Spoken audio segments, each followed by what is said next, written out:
जय हिंद बच्चों, आप सभी का मेरे चैनल पर फिर से स्वागत है। तो आज हम लोग देखते हैं यूपी बोर्ड सीखे गणित कक्षा 6 का अभ्यास कार्य पुस्तिका का इकाई 12 वाणिज्य गणित का साधारण ब्याज भाग हम लोग सॉल्व करेंगे। पेज नंबर 121 और उसके आगे का सॉल्व करेंगे। इसके पहले के सारे वीडियोस आपको प्लेलिस्ट में मिल जाएंगे। अगर आपका भी कोई प्रश्न है तो कमेंट कीजिए, मैं उस पर वीडियो जरूर बनाऊंगा। अगर वीडियो पसंद आए तो अपने फ्रेंड्स में जरूर शेयर करें। अगर आप मेरे चैनल पे पहली बार आए हैं तो कृपया चैनल को सब्सक्राइब कर लें, साथ में बेल आइकन को भी दबा दें ताकि आगे आने वाली वीडियोस की नोटिफिकेशन आपको सबसे पहले मिल जाए। तो चलिए शुरू करते हैं।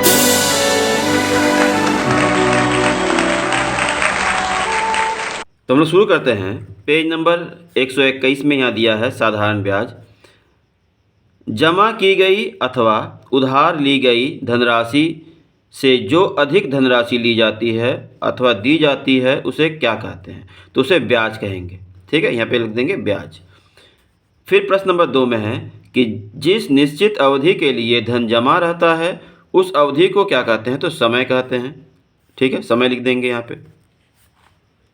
अब यहाँ देखिए प्रश्न नंबर 3 में है, श्याम ने साहूकार से खेती के काम के लिए 1000 एक वर्ष के लिए 5% वार्षिक ब्याज की दर से उधार लिया। श्याम को एक वर्ष का कितना ब्याज देना होगा? अब यहाँ पे हम लोग लिखेंगे, चूँकि 100 रुपये का एक वर्ष का ब्याज 5 रुपया है, इसलिए 1 रुपये का एक वर्ष का ब्याज 5/100 हो जाएगा। इसलिए 1000 रुपये का एक वर्ष का ब्याज बराबर 5/100 गुणे 1000। अब इसको हम काटेंगे तो ये देखिए 2 जीरो, यहाँ से 2 जीरो खत्म हो जाएगा। अब 10 बचे 50 रुपया हो जाएगा। तो लिखेंगे, अतः श्याम को एक वर्ष का 50 रुपया देना होगा। तो इस तरह हम लोग निकाल सकते हैं, या फिर मूलधन गुणे दर गुणे समय के हिसाब से कर सकते हैं, जिसको हम कर दे रहे हैं। इस तरह से भी कर सकते हैं कि ब्याज बराबर मूलधन गुणे दर गुणे समय बटा 100। तो ये 2 जीरो, ये 2 जीरो कट जाएगा। फिर 5 एकम 5 और 5 दहियाँ 50। तो ये 50 रुपया साधारण ब्याज हो जाएगा। इस तरह से भी ज्ञात कर सकते हैं, उस तरह से भी। अब यहाँ देखिए चौथा नंबर में दिया है 10% वार्षिक ब्याज का अर्थ क्या है? लिखिए। तो हम लोग लिख सकते हैं कि 10% वार्षिक ब्याज का अर्थ है, यदि कोई व्यक्ति एक वर्ष के लिए 100 रुपया उधार लेता है तो उसे 10% वार्षिक ब्याज की दर से 10 रुपया ब्याज देना होगा। ठीक है, इस तरह लिख सकते हैं। अगला पेज देखते हैं। यहाँ देखिए 5वां है, रिक्त स्थानों की पूर्ति कीजिए। तो पहला है ब्याज बराबर क्या होता है? तो मूलधन गुणे दर गुणे समय और बटा में 100 होता है, तो यहाँ 100 भर लेंगे। उसी तरह दूसरा है मूलधन बराबर क्या होता है? तो हम इसी सूत्र से मूलधन अगर ज्ञात करें तो ये देखिए मूलधन यहाँ रह जाएगा, ये दर और समय यहाँ पे नीचे आ जाएगा और 100 ऊपर चला जाएगा। तो यहाँ देखिए ब्याज बाकी रह गया था, ब्याज भर लेंगे और नीचे समय दिया है तो दर नीचे आ जाएगा। ठीक है, इसके बाद यहाँ पे देखिए क्या है, दर है, तो यहाँ से दर यहीं रहेगा। अब मूलधन समय इस तरफ नीचे आ जाएगा, तो मूलधन और समय, तो यहाँ मूलधन नहीं था, लिख देंगे। और ऊपर ब्याज और गुणे 100 रहेगा, तो ब्याज गुणे 100, तो 100 भर देंगे यहाँ पे। फिर समय, तो समय यहाँ पे अगर है तो ये मूलधन और दर इस पार आ जाएगा, तो मूलधन और दर यहाँ पे आ गया। और 100 गुणे ब्याज तो यहाँ पे पहले से ही था, बस यहाँ पे दर भरना था। इसी तरह यहाँ देखिए दिया है 6 नंबर, रहमान ने बैंक से 7% वार्षिक ब्याज की दर से 3 वर्ष के लिए 8000 रुपये प्राप्त किए। 3 वर्ष बाद रहमान कितने रुपए बैंक को वापस करेगा?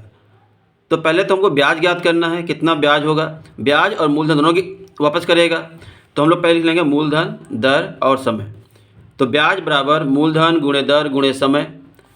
अब यहाँ पे बटा में 100 है, तो मूलधन क्या है 8000, फिर दर 7, समय 3 और 100। तो 100 से ये 2 जीरो, ये 2 जीरो खत्म हो जाएगा। अब 7 तिया 21, 21 8 168 हो जाएगा। तीनों गुणा करेंगे तो आएगा 1680 रुपया। तो ये हमारा ब्याज हो गया। तो बैंक को वापस करेगा ब्याज और साथ में मूलधन भी क्या जो है वो। तो लिखेंगे मिश्रधन बराबर मूलधन प्लस ब्याज अब दोनों को जोड़ेंगे तो 9,680, तो लिखेंगे अतः रहमान 3 वर्ष बाद 9,680 रुपये वापस करेगा। ठीक है, अगला पेज।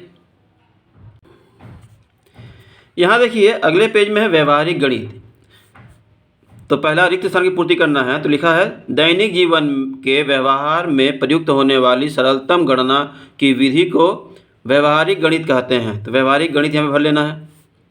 ठीक है, फिर व्यवहारिक गणित में अधिकांश क्रियाएं क्या होती हैं, मौखिक होती हैं, तो मौखिक लिख लेंगे यहाँ पे। इसी तरह यहाँ पे प्रश्न 2 में दिया है एक टेंट बनाने में 50 मीटर कपड़ा लगता है, इसी माप के 15 टेंट बनाने में कितना कपड़ा लगेगा। तो हम लोग साधारण तौर पे एक पे 50 मीटर लग रहा है, तो 15 में 15 पाँचें गुणा कर देंगे तो 750 हो जाएगा। और नहीं तो इस तरह भी कर सकते हैं कि एक टेंट में लगता है 50 मीटर कपड़ा, इसलिए 10 में कितना लगेगा, इसका 10 गुना 500 मीटर, फिर 5 में इसका आधा 250, तो 500 और 250 750। इस तरह से भी ज्ञात कर सकते हैं या फिर इस तरह से ज्ञात कर लेंगे, दोनों हम कर सकते हैं। अगले पेज। अगला पेज में है मुद्रा की अवधारणा विनिमय प्रणाली। तो नंबर 1 में दिया है जब हम अपनी वस्तुओं को देकर दूसरे से अपनी आवश्यकता की वस्तु प्राप्त करते हैं, जैसे मीना ने एक पेंसिल रीना को देकर एक रबड़ प्राप्त की, तो यह कहलाता है वस्तु विनिमय। वस्तुओं का आदान प्रदान हो रहा है तो वस्तु विनिमय। फिर दूसरा है जब कोई अपनी सेवा दूसरों को देकर दूसरे से सेवा प्राप्त करता है, जैसे किशोर ने समीर के खेत में पौधा लगवाई, समीर ने किशोर के खेत में हल चलवाया, तो यह कहलाया सेवा विनिमय। ठीक है, दोनों सेवा आदान प्रदान कर रहे हैं तो सेवा विनिमय हो जाएगा। और आखिरी में है जब कोई धनराशि का कोई प्रतीकात्मक रूप रुपया, चेक, धन, अंतरण आदि देकर अपनी आवश्यकता की वस्तु या सेवा प्राप्त करता है, जैसे मोहन ने दुकानदार को 50 रुपये देकर चीनी खरीदी, वह कहलाता है मुद्रा विनिमय। ठीक है, लिख देंगे मुद्रा विनिमय। तो यहाँ तक रहने देते हैं। अगले भाग में हम लोग इकाई 13 त्रिभुज हम लोग देखेंगे। यहाँ तक अगर वीडियो आपको अच्छा लगा है, समझ में आया है, तो वीडियो को लाइक करें, कमेंट करके बताएं कि आपको वीडियो कैसा लगा। अपने फ्रेंड्स में जरूर शेयर करें। कोई प्रश्न है तो कमेंट कीजिए, मैं इस वीडियो जरूर बनाऊंगा। तो मिलते हैं अगली वीडियो में, तब तक के लिए धन्यवाद।